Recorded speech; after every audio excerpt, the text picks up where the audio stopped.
Olá pessoal, então vamos continuar os comentários da questão número 7, tá legal? Então, assertiva 3. A adoção de uma política de taxas de câmbio flexíveis é condição necessária e suficiente para garantir o equilíbrio da balança comercial de um país. Bom, eu expliquei na aula passada qual a ideia do regime cambial fixo, né? Do regime de câmbio fixo. O regime de câmbio flexível, como o próprio nome fala, é aquele regime onde a taxa de câmbio se flexibiliza com total liberdade.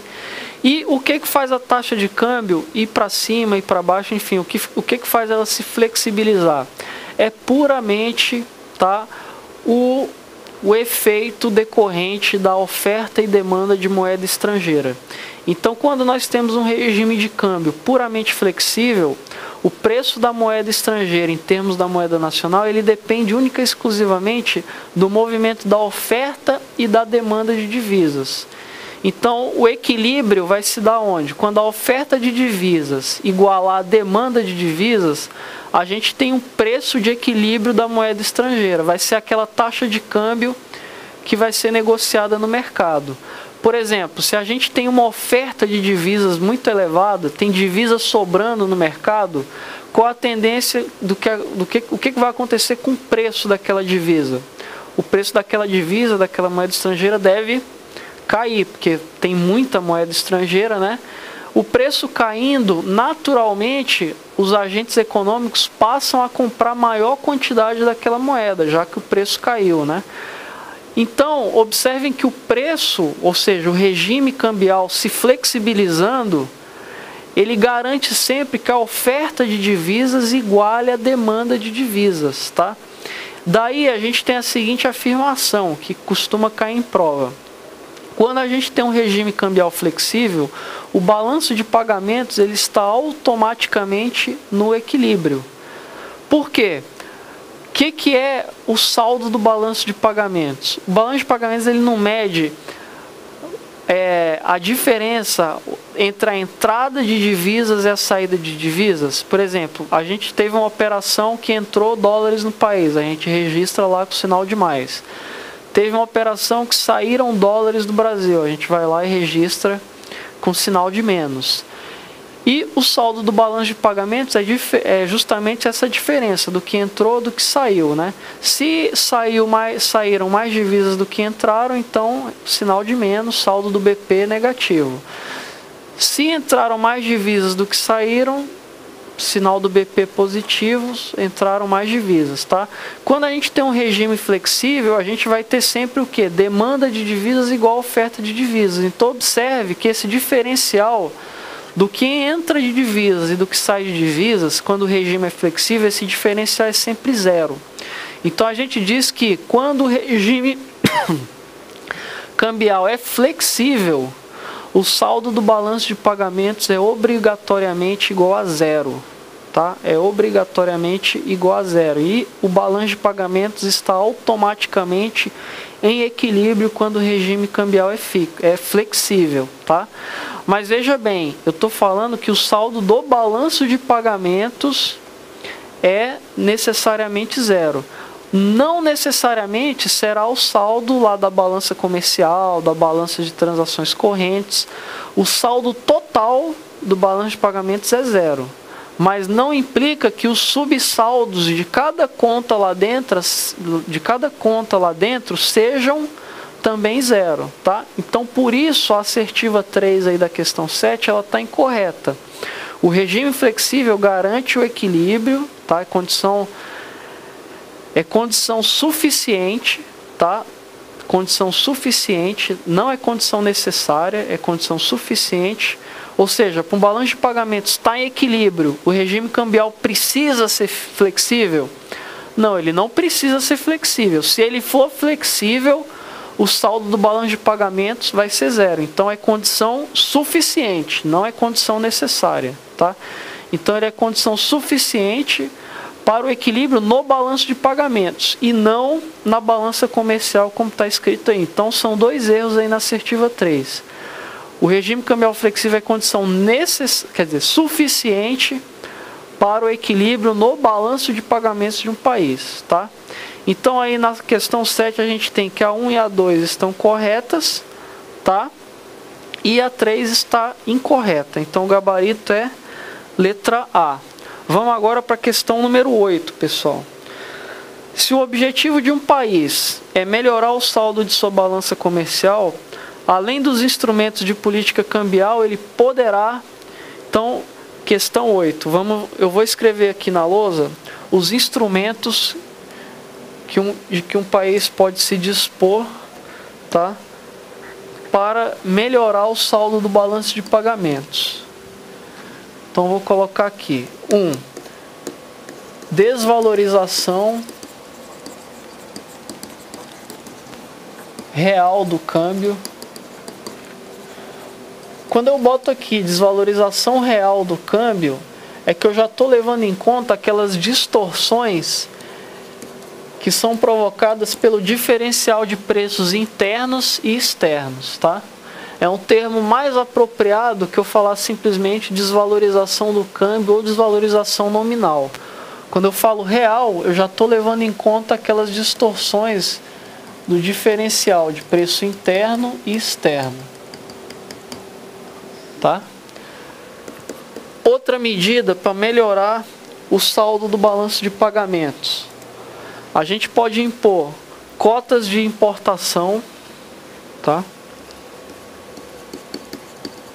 Cotas de importação. Ou seja, limitando a quantidade de importações, a gente tem alguma melhoria do saldo do balanço de pagamentos, mas isso é totalmente contra o livre comércio, o livre mercado, né? A gente tem também os subsídios às exportações.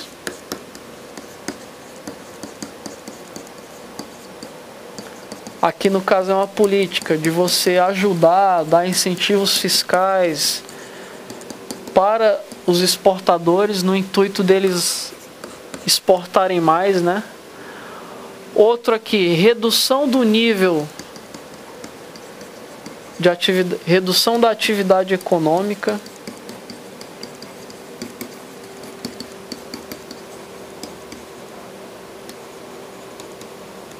Lembra que eu falei há umas 2 aulas atrás que a redução de renda interna, que o aumento da renda interna provocava o aumento de importações?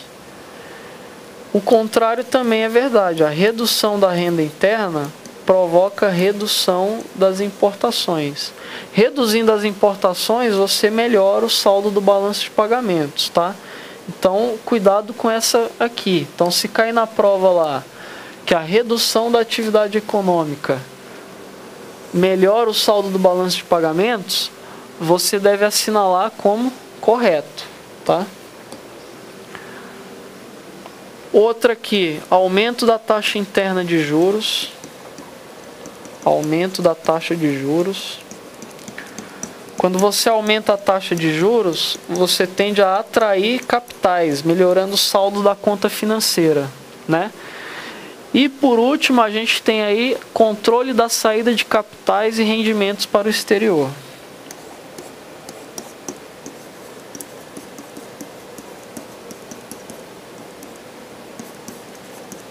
Controle da saída de capitais e rendimentos para o exterior.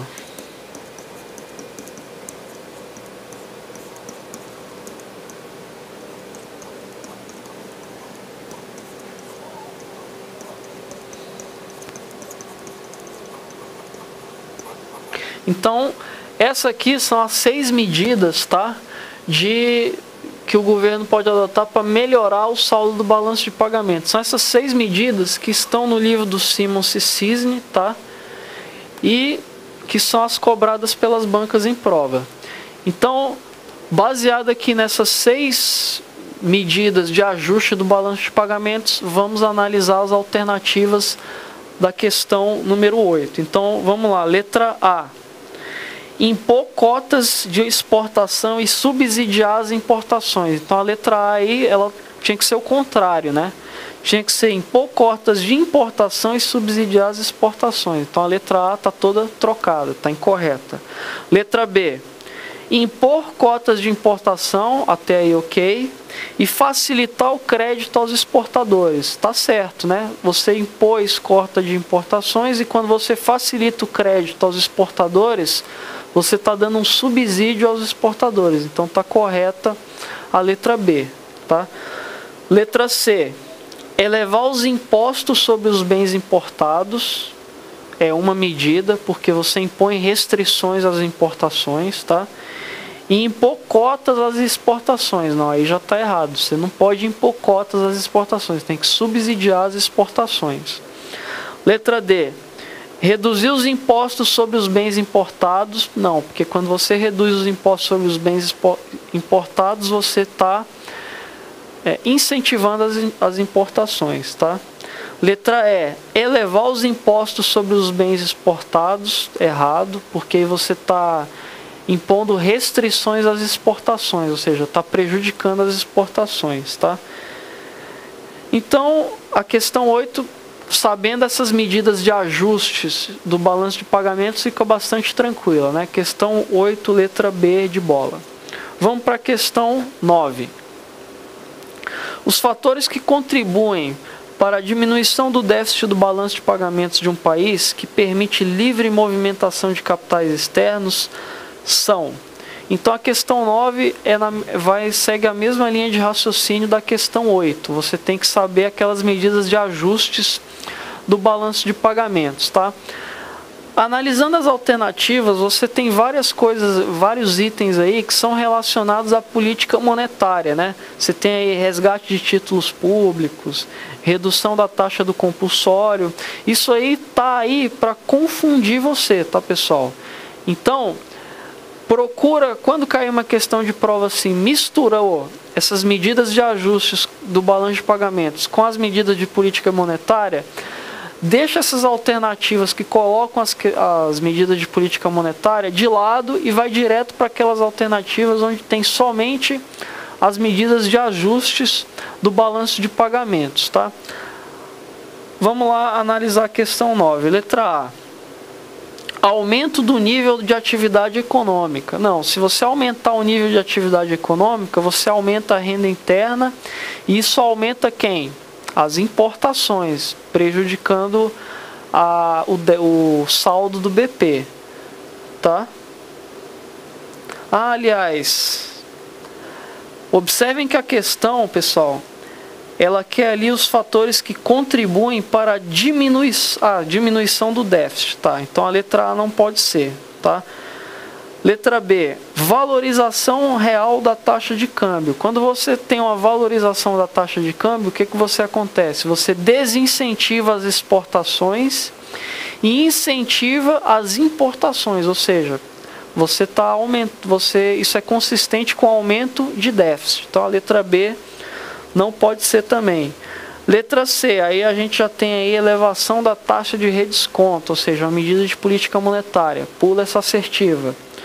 Letra D, aumento da taxa de juros doméstica. Até aí ok, porque o aumento da taxa de juros tende a atrair capitais externos, melhorando o saldo do balanço de pagamentos. Redução do nível de atividade econômica. Ok também, porque a redução do nível de atividade econômica vai fazer o quê? Reduzir a renda interna e isso vai reduzir o valor das importações, melhorando o saldo da balança comercial, o saldo de transações correntes e o saldo do balanço de pagamentos, tá? E por último, desvalorização real da taxa de câmbio. Então, correto também, porque quando a taxa de câmbio é desvalorizada, ou seja, quando a moeda nacional é desvalorizada, ocorre uma melhoria do saldo da balança comercial. As exportações aumentam e as importações são reduzidas. Então, a letra D está correta e o gabarito da questão 9 é letra D de dado, tá? Pessoal, vamos encerrar essa aula por aqui. Na próxima aula a gente continua com mais questões sobre o balanço de pagamentos. Tá legal? Até lá!